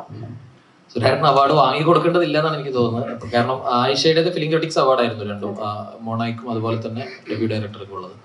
സുരാജേട്ടൻ ഈ വർഷം ഈ സിനിമ അല്ലാതെ പേഴ്സണലി എനിക്ക് തോന്നുന്നു അതല്ലാതെയും ഗംഭീര പെർഫോമൻസുകൾ നടത്തിയ സിനിമകൾ ഇതിനു മുമ്പുണ്ട്. അതിന്റെ ആ പെർഫോമൻസിനെക്കാളും സുരാജേട്ടൻ ഇതുവരെ ചെയ്തിട്ടുള്ള ക്യാരക്ടറിനെക്കാളും ഒക്കെയും അതിനോടൊപ്പമോ അതിന് മുകളിലോ നിൽക്കാൻ പറ്റുന്ന ഒരു ക്യാരക്ടറാണ് ബിനു. ആ അർത്ഥത്തിൽ നമ്മൾ പറയുന്നത് ശരിയല്ല, കാരണം അവാർഡ് ഒന്നും നമ്മുടെ കയ്യിലുള്ള കാര്യങ്ങളുമല്ല. പക്ഷെ സുരാജേട്ടനെ അവഗണിക്കാൻ പറ്റില്ല. ബിനു കൂടി വരുന്നതോട് കൂടിയിട്ട് സുരാജേട്ടന്റെ പരിപാടി ഒന്നുകൂടി ഹയർ ആവും എന്നാണ് എനിക്ക് തോന്നുന്നത്. ചേട്ടാ, വിനീത് തട്ടിൽ ചെയ്ത റോൾ ഇതിൽ എക്സ്ട്രാ ഡീസന്റ് ആണോ? വിനീത് ചേട്ടാ, എന്റെ കഥാപാത്രത്തിന്റെ പേര് സനന്ദൻ എന്നാണ്. ബിനു എന്റെ ഫാമിലിക്ക് ഒരു ഭയങ്കര ബന്ധമുള്ളൊരു ആളാണ്. അങ്ങനെ ഡീസന്റ് ആണോ എന്ന് ചോദിച്ചാൽ അത്ര ഡീസന്റ് അല്ലാതെ തോന്നുന്നു. ബാക്കി 2 ദിവസം കൂടെ നമുക്ക് സ്ക്രീനിൽ കാണാം. സുരേട്ടാ, കഴിഞ്ഞ ഇടയില് സുരാജിന്റെ ഇവിടെ 2ാമത്തെ ഫിലിമാണ്. ഓൾറെഡി നിങ്ങൾ ഗംഭീരമായിട്ടുള്ള പ്രകടനം കാഴ്ചവെച്ചപ്പോൾ ആ ഒരു നിങ്ങൾക്ക് ആ ഒരു എന്താ പറയാ റാമ്പോ ഉണ്ട്. വീണ്ടും ഈ ഒരു സിനിമയിൽ ഒന്നിച്ചപ്പോൾ നിങ്ങൾ കഴിഞ്ഞിട്ട് എന്തെങ്കിലും രീതിയിൽ പെർഫോമൻസ് ചെയ്തിട്ടുണ്ടോ? എത്രത്തോളം ഗ്രേസ്ഫുൾ ആണ്? ആ കയ്യിൽ നിന്ന് ഒരുപാട് ഇടാനുള്ള അവസരം തന്നിരുന്നു. നല്ല ഫ്രീഡം തന്നൊരു ഡയറക്ടറായിരുന്നു. എസ്പെഷ്യലി നമ്മൾ ഹ്യൂമർ, ഇത് ഡാർക്ക് ഹ്യൂമർ പരിപാടിയും കൂടെയാണ്. ഞാൻ സുരാജേട്ടൻ്റെ കൂടെ മുന്നേ വർക്ക് ചെയ്ത നാഗേന്ദ്രൻസ് ആണ്. ഹ്യൂമർ ചെയ്യുമ്പം ഏറ്റവും കൂടുതൽ നമ്മൾ ശ്രദ്ധിക്കേണ്ടതും ഏറ്റവും കൂടുതൽ നമുക്ക് കിട്ടുന്ന ഒരു അനുഗ്രഹമാണ് നമ്മുടെ കൂടെ നിൽക്കുന്ന കോ ആക്ടർ നമ്മളെ എത്രത്തോളം നമ്മുടെ ക്യാരക്ടറും അപ്ലിഫ്റ്റ് ചെയ്യാനായിട്ട് സഹായിക്കുന്നു എന്നുള്ളത്. അത് സുരാജേട്ടൻ്റെ കൂടെ നിൽക്കുമ്പോൾ ഞാൻ ഒരുപാട് കാര്യങ്ങൾ എങ്ങനെയാണ് സുരാജേട്ടനെ അതിനെ ക്യാരക്ടറിനെ അപ്രോച്ച് ചെയ്യണം എന്നുള്ളതൊക്കെ നാഗേന്ദ്രൻസിൽ ഓൾറെഡി കണ്ട് എനിക്ക് പരിചയമുണ്ട്. അതിൽ ഞാൻ ഭാര്യയായിട്ടാണ് അഭിനയിച്ചത്. അതിലെനിക്ക് കിട്ടുന്ന ഫ്രീഡം വേറെയാണ് ആസ് എ ക്യാരക്ടർ. പക്ഷെ ഇതിൽ ഞാൻ സഹോദരിയായിട്ടാണ് വരുന്നത്. അപ്പം എനിക്ക് ആക്ച്വലി ഒരു നമ്മൾ നോർമലി ആസ് എ പേഴ്സൺ നമ്മൾ ഭാര്യ സംസാരിക്കുന്ന പോലെ അല്ലല്ലോ സഹോദരി സംസാരിക്കുക. അപ്പം അത് ഇതിനകത്ത് വരുമ്പം അതിൽ കുറേ വ്യത്യാസങ്ങളുണ്ട്. സുരാജേട്ടൻ നാഗേന്ദ്രൻസിലെ ക്യാരക്ടർ എന്ന് പറയുന്നത് കുറച്ചും കൂടെ മീറ്റർ താഴെയാണ്. ഇതിൽ ബിനുവിന്റെ ക്യാരക്ടർ ഈ ഇവിടെയുള്ള എല്ലാ ക്യാരക്ടറിനേക്കാളും മുകളിൽ നിൽക്കുന്ന ഒരു മീറ്ററാണ് ബിനുവിന്റെ ക്യാരക്ടറിന്. അപ്പം അങ്ങനെ ഒരുപാട് സിറ്റുവേഷനിലൂടെ പോകുന്ന ക്യാരക്ടറാണ്. അപ്പം എസ്പെഷ്യലി നമുക്ക് കൂടെ വരുന്ന ആക്ടർ നമ്മൾ എത്രത്തോളം ഹെൽപ്പ് ചെയ്യുന്നു അതനുസരിച്ച് നമ്മുടെ ഓരോ ഷോട്ടുകൾ ബെറ്റർ ആവും, ഓരോ സീനുകൾ ബെറ്റർ ആവും, അങ്ങനെ സിനിമ ബെറ്റർ ആവും. എനിക്ക് സുരാജേട്ടൻ്റെ കൂടെ വർക്ക് ചെയ്യുമ്പോൾ കിട്ടുന്ന ഏറ്റവും വലിയൊരു പോസിറ്റീവ് സൈൻ എന്ന് പറഞ്ഞു കഴിഞ്ഞാൽ നമ്മളുടെ ഡയലോഗ്സും നമ്മൾ ചെയ്യാൻ പോകുന്ന എല്ലാ കാര്യങ്ങളും പുള്ളി ഭയങ്കര അവെയറാണ്. ആ സീന് മുഴുവൻ ഏതൊരു ആക്ടർ കൂടെ വന്നാലും അവർ ചെയ്യാൻ പോകുന്ന എല്ലാ കാര്യങ്ങളെയും പറ്റി പുള്ളി ചോദിച്ചറിയും. എല്ലാ കാര്യങ്ങളെയും പറ്റി തലേദിവസം ശ്യാമനെയൊക്കെ തലേദിവസം വിളിച്ച് ഭീഷണിപ്പെടുത്തും, നാളെ എന്താണ് നീ ചെയ്യാൻ പോകണമെന്ന് ചോദിച്ചിട്ട്. അപ്പോൾ എന്നെ പോസിറ്റീവ്. അപ്പോൾ അങ്ങനത്തെ ഒരു ഇൻവോൾവ്മെന്റ് സുരാജേട്ടന് എസ്പെഷ്യലി ഈ സിനിമയിലുണ്ടായിരുന്നു. കാരണം പ്രൊഡ്യൂസറും കൂടിയാണല്ലോ നമ്മൾ. അങ്ങനെ ചെയ്യാൻ പോകുന്നത് എന്താണെന്ന് പുള്ളിക്ക് ഒരു അവയർനെസ് ഉണ്ടാവണമല്ലോ. അപ്പം സുരാജേട്ടൻ അങ്ങനത്തെ കാര്യങ്ങളിലൊക്കെ ഭയങ്കര ഇൻവോൾവ് ആയിരുന്നു ഈ സിനിമയിൽ. അതെല്ലാം നന്നായിട്ട് തന്നെ വന്നിട്ടുണ്ടെന്നാണ് വിചാരിക്കുന്നത്. ഇതില് ഒരു ചിരി ഉണ്ട്, അത് എന്തെങ്കിലും റെഫറൻസ് ആണോ അതോ എങ്ങനെയാണ്? ഇല്ല, അത് ആ സമയത്ത് അങ്ങനെ അങ്ങ് വന്നു പോയതാ. പിന്നെ അത് ഇടയ്ക്കിടയ്ക്ക് കാര്യം. അതെ അതെ അതെ അത് ആ ക്യാരക്ടറിലായിരുന്ന സമയത്ത് എനിക്ക് തോന്നുന്നു ഈ ഗെറ്റപ്പ് എല്ലാം ചെയ്ത് ഞാൻ കണ്ണാടിയിൽ നോക്കിയിട്ട് ഞാൻ തന്നെ വെറുതെ ഒന്ന് ചിരിച്ചു. അത് കൊള്ളാതെ ഈ ചിരി. അപ്പോൾ അതേ ഗെറ്റപ്പിലാണ് നമ്മൾ ലൊക്കേഷനിലോട്ട് ഞാൻ കയറി പോകുന്നത്. അപ്പോൾ ആ ഗെറ്റപ്പ് ഇവരാരും കണ്ടിട്ടില്ല. അപ്പോൾ ചെന്നപ്പോഴും ഇവരുടെ റിയാക്ഷൻ അപ്പം അതൊരു ഞാൻ ചിരിച്ച് അതങ്ങനെ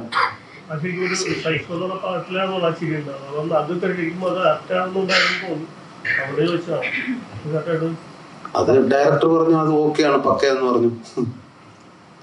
സുരേട്ടാ, കഴിഞ്ഞിടയിൽ സലീം ചേട്ടന്റെ ഒരു ഇന്റർവ്യൂവിൽ കണ്ടതാണ്. ഈയിടെയായിട്ട് കാണുന്ന ചിത്രം കണ്ടില്ല, അല്ല അഭിമുഖത്തിൽ ഉണ്ടായിരുന്നു. അതായത് ഈയിടെ ഇറങ്ങുന്ന ചിത്രങ്ങൾ മുഴുവൻ ശുദ്ധഹാസ്യയില്ല, അത് ചിരിച്ചിറങ്ങാൻ പറ്റുന്ന നല്ല പടങ്ങളില്ല, ശരിക്കും അത് മിസ് ചെയ്യുന്നുണ്ട് എന്ന്. താങ്കൾ ഇപ്പോൾ നല്ലൊരു ഹാസ്യ നടനാണ്, ഒരുപാട് ചിത്രങ്ങൾ മലയാളികൾക്ക് അങ്ങനെ സമ്മാനിച്ച ഒരു വലിയ നടനാണ്. ശരിക്കും അങ്ങനെ വിശ്വസിക്കുന്നുണ്ടോ നല്ലൊരു ഹാസ്യ ചിത്രം മലയാളത്തിൽ ഇപ്പോൾ വരുന്നില്ല എന്നുള്ളത്? അല്ല, സമീപകാലത്ത് ഇറങ്ങിയ ചില ഹാസ്യങ്ങളുണ്ട് ചിത്രത്തിൽ. എന്നാലും പഴയ പോലുള്ള ഒരു മുഴുനീള ഫൺ പാക്ക് സിനിമകൾ ഇപ്പൊ കുറവാണ്. അത് കറക്റ്റാണ്. കാരണം എൻ്റെ അടുത്ത് വരുന്നതിൽ ദി ബെസ്റ്റാണ് ഞാൻ ചെയ്യുന്നത്. ഞാൻ ഇഷ്ടംപോലെ കഥ കേൾക്കുന്ന ആളാണ്. അപ്പോൾ നമുക്കറിയാം ഒരു നല്ലൊരു ഫൺ ആയിട്ടുള്ള ഒരു ഉഴുതു മറിക്കാൻ പറ്റുന്ന തരത്തിലുള്ള സ്ക്രിപ്റ്റുകൾ ഇപ്പൊ വളരെ കുറവാണ് അത് എന്നാണ് എനിക്ക് തോന്നുന്നത്. വയലൻസ് ആണ് ഇച്ചിരി കോമഡിയേക്കാളും കൂടുതൽ ഓടുന്നത്. അതെ അതെ, ഇപ്പൊ വയലൻസും അങ്ങനെയുള്ള പരിപാടിയൊക്കെയാണ്. അതല്ല, അങ്ങനെ മാറി മാറി വരും. ഹ്യൂമറിന് എന്നും നിലനിൽപ്പുണ്ട്, അത് പ്രപഞ്ച സത്യമാണ്. ചിരിക്കാൻ എല്ലാവർക്കും ഇഷ്ടമാണല്ലോ. വിനയ് പ്രസാദ് മാഡത്തിന്റെ കഥാപാത്രത്തെ കുറിച്ച് പറയാം. ഏതാ? വിനയ് പ്രസാദ് മാഡം ചേച്ചിയുടെ എൻ്റെ അമ്മയാണ്. രണ്ടാമത്തെ പടത്തിലാണ് എൻ്റെ അമ്മ ക്യാരക്ടർ. നമസ്കാരം, പ്രിയപ്പെട്ട എല്ലാവർക്കും നമസ്കാരം. എൻ്റെ കഥാപാത്രം ബിനുവിൻ്റെ അമ്മയാണ്. ബിനുവിനെ ഏറ്റവും സ്നേഹിക്കുന്ന അമ്മയാണ്, പക്ഷെ പ്രാക്ടിക്കൽ അമ്മയാണ്. അതെന്താണെന്ന് നിങ്ങൾ പടത്തിൽ കണ്ടോളൂ. എനിക്കൊരു കാര്യം പറയാനുണ്ട്. ഈ കോട്ട് ഇട്ടിരിക്കുന്ന ഈ സംഭവമില്ലേ, ഞങ്ങൾക്ക് ആദ്യമായിട്ട് ഈ കോട്ട് തരുമ്പം ഞാൻ പറഞ്ഞു, അയ്യോ ഈ സാരിക്ക് ഒട്ടും ചേരുന്നില്ലേ ഈ കോട്ട്, വേണ്ട വേണ്ട വേണ്ട എന്ന് പറഞ്ഞു. അപ്പൊ ഗ്രേസ് പറഞ്ഞു, അയ്യോ കോട്ട് വേണ്ട, കോട്ട് ഇവിടുന്ന് പോലത്തെ ഡ്രസ്സല്ല ഞാൻ ഇട്ടിരിക്കുന്നത്. അപ്പൊ ഈ ദിൽനയും പറഞ്ഞു, അയ്യോ കോട്ട് വേണ്ട, കോട്ട് വേണ്ട. കോസ്റ്റ്യൂമർ ഇത് കൊണ്ടു തന്നപ്പോഴാണ് ഞങ്ങൾ ഇതൊക്കെ പറഞ്ഞത്. അപ്പോഴാണ് ഈ മുഴുവൻ ടീം കോട്ട് ഇട്ടിട്ട് റൂമിൽ കയറി വന്നിട്ട് ലിസ്റ്റിൻ ജി പറയാൻ തുടങ്ങി, ഇത് നോക്കൂ, നമുക്കൊരു 10 മിനിറ്റ് ഒരു പോസ് ആക്കാൻ വേണ്ടിയിട്ട് ഇതൊരു വാർത്തയാവും, ഇതൊരു ഇതാവും, സംഭവമാണോ കേട്ടോ, ഇതൊന്ന് ഇടണം, അല്ല നോക്കൂ ഇതൊന്ന് ഇട്ട് നോക്കൂ എന്ന് പറഞ്ഞിട്ടാണ് ഒരു 10 മിനിറ്റ് ഇട്ടിട്ട് ഒന്ന് മാറ്റിയാൽ മതി എന്നാണ് പറഞ്ഞത്. പക്ഷേ അവിടെ ഞങ്ങളെ സമ്മതിപ്പിച്ച് ഇത് ഇടാനായിട്ട് നിർബന്ധിച്ചു. പക്ഷെ ഇതുവരെ ഇട്ടുകൊണ്ടിരിക്കുന്നു, ഞങ്ങൾ കംഫർട്ടബിളായി. സോ ഇങ്ങനെ ഈ സമ്മതിപ്പിക്കാനുള്ള ഒരു കഴിവാണ് ലിസ്റ്റിൻ ജിക്ക് ഉള്ളത്. അതുകൊണ്ടാണ് അവരുടെ പടങ്ങൾ വ്യത്യസ്തമായിരിക്കുന്നു എന്നാണ് ഞാൻ പറഞ്ഞു വന്നത്. മാഡം പള്ളിയിലെ മനോരോഗി സുരാജേട്ടനാണോ ലിസ്റ്റിനാണോ? അയ്യോ, മനോരോഗി അല്ലേ, ചികിത്സിക്കാൻ വന്ന എല്ലാവരും സൈക്യാട്രിസ്റ്റ് ആണ്, എല്ലാവരും എന്താ വൈദ്യന്മാരാണ്. പിന്നെ ആമിർജി ആദ്യമായിട്ട് ഈ പടത്തിനെ കുറിച്ച് ഈ കഥ എനിക്ക് പറഞ്ഞു തരുമ്പോൾ എനിക്ക് പല ചോദ്യങ്ങളുണ്ടായിരുന്നു അങ്ങോട്ട്. എല്ലാ ചോദ്യത്തിനും ഒരു സമാധാനകരമായ ഉത്തരമാണ് എനിക്ക് ആമിർജി തന്നത്. എന്നിട്ടാണ് ഞാൻ ഈ ക്യാരക്ടർ ചെയ്ത് നോക്കാം എന്നാണ് ഞാൻ ഇതിന് സമ്മതിപ്പിച്ചത് പോലും. നന്നായിരുന്നു, വെരി നൈസ് എക്സ്പീരിയൻസ്. ഈ ഇടി കുടുംബം, ഈ കന്നഡയിൽ ഒരു വാർത്തയുണ്ട്, ഇടി എന്ന് പറയുമ്പോൾ അത് മുഴുവൻ എന്നാണ് പറയുന്നത്. അപ്പോൾ ഇടി കുടുംബം, മുഴുവൻ കുടുംബം കൊള്ളാം. പിന്നെ ഇതില് ഞങ്ങൾ സംസാരിക്കുമ്പോൾ പറയാറുണ്ട്, എൻ്റെ കോഫിയിൽ കുറച്ച് എക്സ്ട്രാ ഷുഗർ ഇടണേ, കുറച്ച് എക്സ്ട്രാ പവർഫുൾ ആക്കണേ, എക്സ്ട്രാ കടുപ്പം ഉണ്ടാവണേ എന്നൊക്കെ പറയാറുണ്ട്. അങ്ങനെ ഇത് ഞങ്ങൾ എല്ലാവരും ഇപ്പോൾ എക്സ്ട്രാ ഡീസെന്റ് ആയി. പിന്നെ ഈ സിറ്റിയിൽ കയറി വരുമ്പോൾ തന്നെ ജംബോ എക്സ്ട്രാ സ്പെഷ്യൽ പോസ്റ്റേഴ്സ് ഉണ്ടായിരുന്നു. ഒരു മഞ്ഞ കളറിൽ വലിയ പോസ്റ്റേഴ്സ് ഒക്കെ കാണുമ്പോൾ ഭയങ്കര സന്തോഷമാണ്. അപ്പോൾ എക്സ്ട്രാ പോസ്റ്റേഴ്സുമായി അങ്ങനെ ഇത് എക്സ്ട്രാ ഹിറ്റ് സിനിമ ആയിരിക്കണം എന്നാണ് എല്ലാവിധ ആശംസകൾ. Thank you. അപ്പൊ നമുക്കിപ്പം ദിൽനയുണ്ട്. ദിൽന ക്യാരക്ടറിനെ കുറിച്ച്. ഞാൻ ഇതില് സുരാജേട്ടൻ്റെ ഗേൾ ഫ്രണ്ട് ആയിട്ടാണ്. അപ്പോൾ സുരാജേട്ടൻ്റെ എക്സ്ട്രാ ഡീസൻറ്റ് മുഖം മാത്രം കാണാൻ ഭാഗ്യമുള്ള ഒരു ഗേൾ ഫ്രണ്ട് ആയിട്ടാണ് സിനിമയിലുള്ളത്. ബാക്കി സിനിമ കാണുമ്പോൾ മനസ്സിലാവും. എനിക്ക് ഒരു കാര്യം കൂടി പറയാനുണ്ട്. ഈ സുരാജ് എന്ന് പറയുന്ന ആർട്ടിസ്റ്റേ ഭയങ്കര അൺപ്രഡിക്റ്റബിൾ എക്സ്ട്രാ ആർട്ടിസ്റ്റ് ആണ്. ഞങ്ങളൊക്കെ കുറെ പടത്തിലൊക്കെ കണ്ടതാണ്. പക്ഷെ ഇതിലൊരു വേറൊരു ലെവൽ എക്സ്ട്രാ ഡീസൻസിയാണ് കാണിച്ചിരിക്കുന്നത്. അവരുടെ മുമ്പിൽ വെച്ച് അഭിനയിക്കാൻ നിൽക്കുമ്പോൾ നമ്മൾ അങ്ങനെ കണ്ട് നോക്കിക്കൊണ്ടിരുന്ന് പോകും. അതുവരെ he is an extra unpredictable performer and it is my honor to share the screen with him as his mother. Thank you. ഒരു കാര്യം കൂടി പറഞ്ഞോട്ടെ. ഞാൻ നേരത്തെ പറഞ്ഞില്ലേ ശ്യാമിനെ തലേ ദിവസം വിളിക്കും എന്നുള്ളത്. സുരാജന്റെ ഈ എക്സ്ട്രാ ഡീസൻസി മാം പറഞ്ഞപ്പോൾ ഓർത്തൊരു കാര്യമാണ്. നമ്മൾ ഷോട്ട് എടുക്കുന്ന സമയത്ത് ആക്ടേഴ്സ് നമ്മളോട് വന്നിട്ട് നീ എന്താ ചെയ്യാൻ പോകുന്നത് എന്നൊക്കെ ചോദിക്കുന്നത് എക്സ്പീരിയൻസ് ഉണ്ട്. പക്ഷെ പിറ്റേ ദിവസം എടുക്കാൻ പോകുന്ന കാര്യം തലേ ദിവസം വിളിച്ച് ചോദിച്ച് മനസ്സിലാക്കുന്നത് അതെനിക്ക് ഭയങ്കര ഒരു ചില സമയത്ത് വിയേർഡായിട്ട് വന്നു. നമ്മൾ മറ്റേ എക്സാം എഴുതുന്ന സമയത്ത് വെച്ചാൽ നീ പഠിച്ചിട്ടുണ്ടായിരുന്നോ? അപ്പം നിങ്ങൾ പറയില്ല ഞാൻ പഠിച്ചില്ല. അപ്പം ക്ലാസ്സിൽ റിസൾട്ട് വരുമ്പം ആ കുട്ടിക്കായിരിക്കും ഫുൾ മാർക്ക്. അങ്ങനത്തെ ഒരു ടീമാണിത്. എല്ലാ ദിവസവും ശ്യാമിനെയും എന്നെയും വിളിച്ചിട്ട് നാളെ എന്താ ചെയ്യാൻ പോണേ നമ്മൾ എല്ലാ ഡീറ്റെയിലും പറഞ്ഞു. രാജേട്ടനല്ലേ വിളിക്കുന്നത്, ആക്ടർ കം പ്രൊഡ്യൂസർ കൂടെയാണ്. നമ്മളെല്ലാം മനസ്സ് തുറന്ന് പറയും. പിറ്റേ ദിവസം വന്ന് നിന്നിട്ട് നേരെ നമ്മൾ പറഞ്ഞതിന്റെ അപ്പുറമാണ് ചെയ്യണം. നമ്മൾ അവിടെ നിന്നിട്ട് ഇതെന്താ ഈ മനുഷ്യൻ ഇങ്ങനെ ചെയ്യണേ എന്ന് തോന്നി പോകുന്ന രീതിയിലൊരു പെർഫോമൻസ് ആണ് പുള്ളി കാഴ്ചവെക്കുന്നത്. ഇതിന്റെ പോസിറ്റീവ് ഞാൻ പറയാൻ ശ്രമിക്കുന്നത്, പുള്ളി മാം പറഞ്ഞത് 100% കറക്റ്റ് ആണ്. അൺപ്രഡിക്റ്റബിൾ ആണ്. നമ്മൾ പിടിച്ചു നിന്നാലേ നമുക്ക് അവിടെ നിലനിൽപ്പുള്ളൂ എന്ന് പറയുന്ന ഒരു കൈൻഡ് ഓഫ് പെർഫോമൻസ് ആണ് ബിനു ഇതിനകത്ത് ചെയ്തു വെച്ചിരിക്കുന്നത്. ഇത് കോട്ട് ഇട്ടത് കൊണ്ട് പറയാൻ എന്നോട് ലിസ്റ്റിൻ ചേട്ടൻ പറഞ്ഞതുകൊണ്ടാണ് ഞാൻ പറയുന്നത്. ഈ കോട്ടിന് ഓരോന്നിനും 650 വെച്ച് ലിസ്റ്റിൻ ചേട്ടൻ റെന്റ് അടയ്ക്കുന്നുണ്ട്. ഇത് സത്യം പറഞ്ഞു കഴിഞ്ഞാൽ ചെറിയ സ്മെല്ലുണ്ട്, ചെറുതായിട്ട് കൈയൊക്കെ ചൊറിഞ്ഞു തുടങ്ങുന്നുണ്ട്. ലിസ്റ്റിൻ ചേട്ടൻ സ്വന്തമായിട്ടുള്ള കോട്ടാണ് ഇട്ടിരിക്കുന്നത്. പുള്ളി റെന്റഡ് അല്ല, പുള്ളിയുടെ സ്വന്തമാണത്. ED എന്നുള്ള പേര് ED എന്നുള്ള പേരിടാണ്ട കാരണം ബന്ധപ്പെട്ട കർണാടകയിൽ ഒരു സംഭവം പറഞ്ഞില്ലേ? അല്ല, ED എന്നുള്ള പേരിടാൻ കാരണം എക്സ്പീരിയൻസ്ഡ് ഗായ്. അപ്പൊ പിന്നെ ആ പേരിട്ടത് കർണാടകയില് ഇഡിയുമായി ബന്ധപ്പെട്ട ഒരു അർത്ഥം വെച്ചിരുന്നല്ലോ, അത് ഒന്നുകൂടെ ഒന്ന് പറയാം. ഇടി എന്ന് പറഞ്ഞാൽ കന്നഡ ഭാഷയിൽ മുഴുവൻ എന്നാണ്. മുഴുവൻ, കംപ്ലീറ്റ്, മുഴുവൻ. അതിന്റെ ഒരു കംപ്ലീറ്റ് ഫിലിമാണ് ED. അങ്ങനെയാണ് ഞാൻ പറഞ്ഞത്. കന്നഡയിലെ ഡബിങ് ചെയ്തു എന്ന് വെച്ചോ, അപ്പോ ഇത് എക്സ്ട്രാ ഡീസെന്റ് എന്നുള്ള എക്സ്പ്ലനേഷൻ ഉണ്ടെങ്കിൽ പോലും കന്നഡ ആൾക്കാർക്ക് പ്രത്യേകിച്ച് ഇതൊരു നല്ല പേരായിരിക്കും. ED മുഴുവൻ, കംപ്ലീറ്റ് ഫിലിം എന്ന്.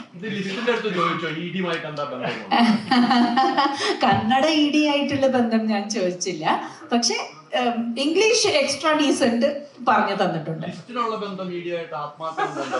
എന്താണ്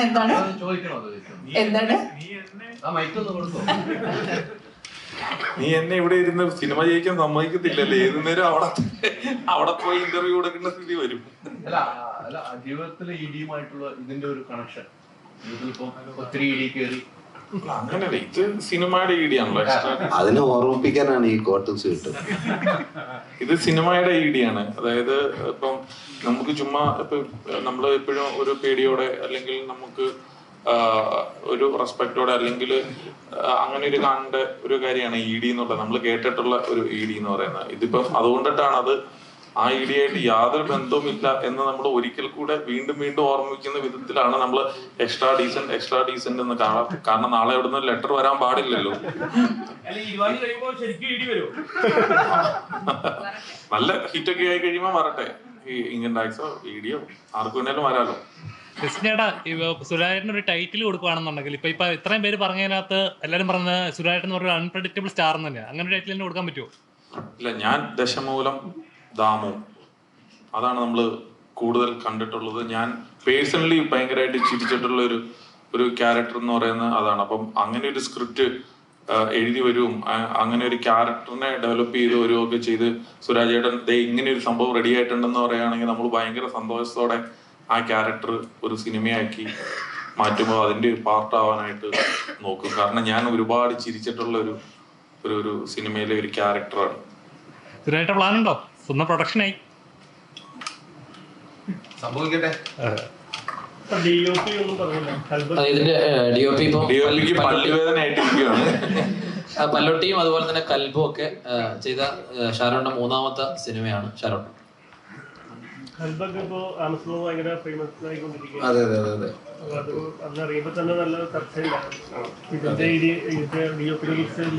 ആക്ച്വലി ഇത് എന്റെ 3rd ഫിലിമാണ്. അപ്പോ 2 ഫിലിമും ഭയങ്കര ഡിഫറെന്റ് കൈൻഡ് ഓഫ് നമ്മളൊരു വിസിറ്റിംഗ് ആണ് ഷൂട്ട് ചെയ്തത്. അപ്പൊ ഇതും അതുപോലെ തന്നെ ഇപ്പൊ കൽബാണെങ്കിലും ഭയങ്കര ബ്യൂട്ടിഫുൾ ഫ്രെയിംസ് ആണ് അതില്. പക്ഷെ ഇതിലേക്ക് വരുമ്പോ നമുക്ക് കഥയ്ക്ക് എന്താണ് ഇത് അങ്ങനെയാണ് ഷൂട്ട് ചെയ്തേക്കുന്നത്. കഥയ്ക്ക് എന്താണ് വേണ്ടത് ആ രീതിയിലുള്ള ഒരു ഫ്രെയിമുകളും നല്ല നന്നായി വന്നിട്ടുണ്ടെന്നാണ് വിശ്വസിക്കുന്ന കാര്യം. ഫീഡ്ബാക്ക് ഉണ്ട്, നല്ല ഫീഡ്ബാക്ക് ഉണ്ട്.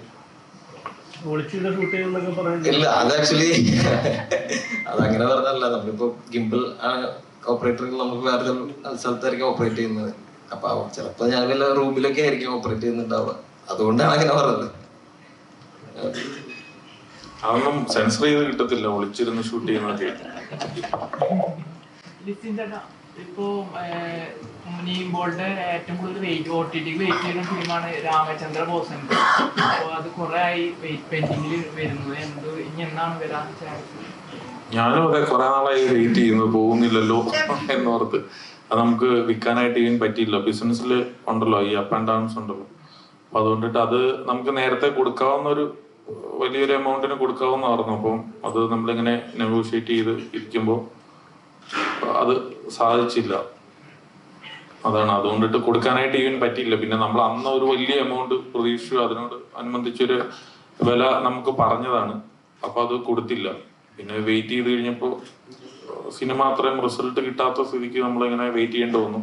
പിന്നെ നമുക്ക് വിലയൊട്ടും മാച്ച് ആവാത്തോണ്ടിട്ട് അതങ്ങനെ നമ്മൾ സേവ് ചെയ്ത് വെച്ചേക്കും.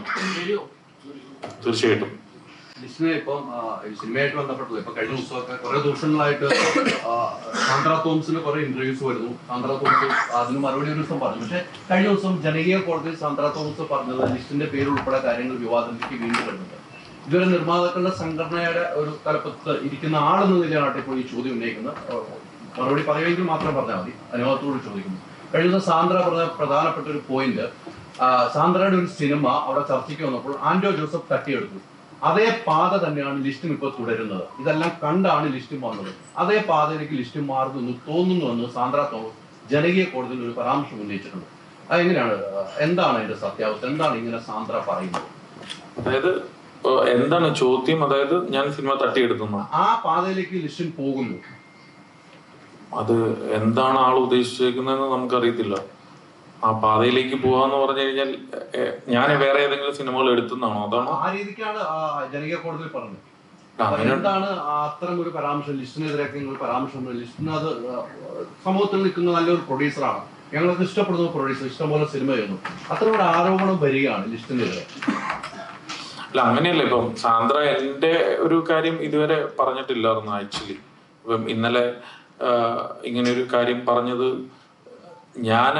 എനിക്കിപ്പോ ഒരു നുണ പറയാനായിട്ട് ഇപ്പൊ ഇതിന് പറ്റത്തില്ലല്ലോ. നമുക്കിപ്പോ അവിടെ ഒരു അസോസിയേഷനിൽ ഉണ്ടായ ഒരു വിഷയത്തെ ഒരു എല്ലാവർക്കും എതിരെ സാന്ദ്ര ഈവൻ കേസ് കൊടുത്തപ്പോഴും അതിൻ്റെ അകത്ത് അന്ന് എക്സിക്യൂട്ടീവിൽ ഉണ്ടായിരുന്ന എല്ലാവരും പോയി ഇപ്പൊ ഈവൻ ജാമ്യം എടുക്കും, SIT പോയി അതിന് ആൻസർ ഒക്കെ ചെയ്യേണ്ടതായിട്ട് ഇപ്പോൾ വന്നു. അപ്പൊ അതുകൊണ്ടിട്ട് എല്ലാവരും അതിനെ അഗനിസ്റ്റ് ആയിട്ടാണ് പറഞ്ഞത്. ഇപ്പൊ സാന്ദ്രനെ അതിൻ്റെ അകത്ത് ആരും സപ്പോർട്ട് ചെയ്തിട്ടില്ല. ഇതൊരു സംഘടനയാണ്, നമുക്ക് ഒരു വ്യക്തിക്ക് ചെയ്യാൻ പറ്റുന്ന ഒരു കാര്യമല്ലല്ലോ. അപ്പം എന്റെ ഇഷ്ട താല്പര്യങ്ങൾക്കനുസരിച്ച് അവിടെ ഒരു നിയമം പാസ്സാക്കാനോ അങ്ങനെ ഈവൻ പറ്റത്തില്ല. കാരണം ഇപ്പം ഞാൻ ഡിസ്ട്രിബ്യൂട്ടർ അസോസിയേഷന്റെ സംഘടനയുടെ പ്രസിഡന്റാണ്, പ്രൊഡ്യൂസർ അസോസിയേഷന്റെ ട്രഷററാണ്. അപ്പം എനിക്കിപ്പം എൻ്റെ ഒരു പടം അവിടെ ഒരു ബൈലോ ഉണ്ട് ഓരോ കാര്യങ്ങൾക്കും. ഇപ്പം താമസിച്ചാണ് നമ്മളൊരു സിനിമയുടെ ഡീറ്റെയിൽസ് കൊടുക്കുന്നതെങ്കിൽ 25,000 രൂപ വരെ ഫൈൻ ചിലപ്പോൾ ഇവനടപ്പിക്കും. അപ്പം നമ്മളതൊരു സിസ്റ്റമാറ്റിക് ആയിട്ട് പോകാനായിട്ടാണ്. അപ്പം ഞാൻ എത്രയോ സിനിമകളിൽ നമ്മൾ ലേറ്റ് ആയിട്ടായിരിക്കും അതിന്റെ കാര്യങ്ങൾ കൊടുക്കുന്നത്.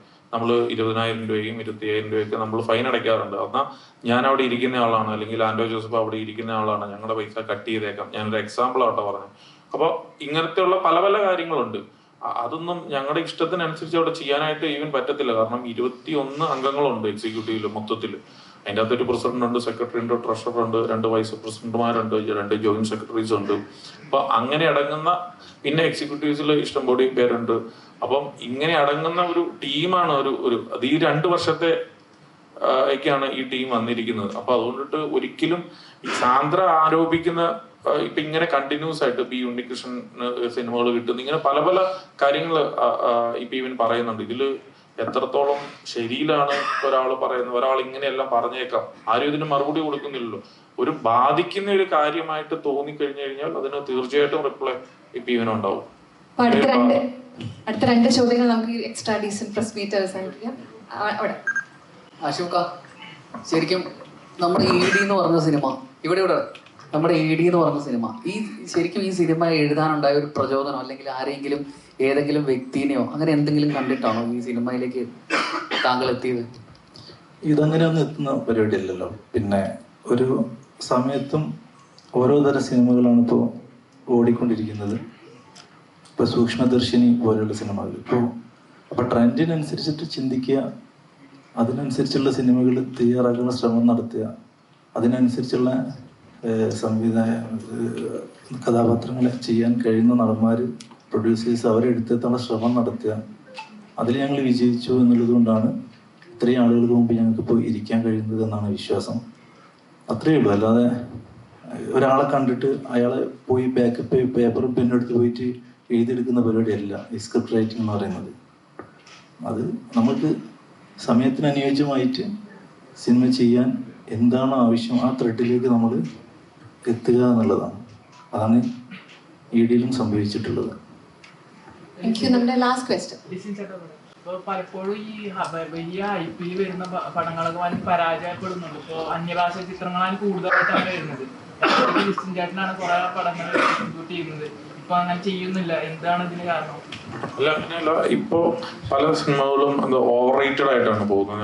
നമ്മളൊക്കെ ഈ വലിയ റിസ്ക് എടുത്തിട്ടാണ് സിനിമകൾ എടുക്കുന്നത്. കാരണം നമ്മള് വിജയുടെ ഒക്കെ കണ്ടിന്യൂസ് 3-4 സിനിമകൾ ഞാൻ തന്നെയാണ് ചെയ്തിരുന്നത്. അപ്പോഴൊക്കെ എന്താണെന്ന് വെച്ച് കഴിഞ്ഞാൽ അതിനൊരു റേറ്റ് ഉണ്ടായിരുന്നു. നമ്മൾ മാക്സിമം സിനിമകൾ ഒരു MG രൂപത്തിൽ ഒരു നിശ്ചിത എമൗണ്ട് കൊടുത്തിട്ട് നമ്മൾ വാങ്ങണം. ഇപ്പം എന്ന് പറഞ്ഞു കഴിഞ്ഞാൽ വേറെ ആൾക്കാരൊക്കെ വന്നിട്ട് ഭയങ്കരമായ ഭീമമായിട്ടുള്ള വില കൊടുത്ത് വാങ്ങും. അതിനോട് നമുക്ക് കോമ്പീറ്റ് ചെയ്യാനായിട്ട് പറ്റത്തില്ല.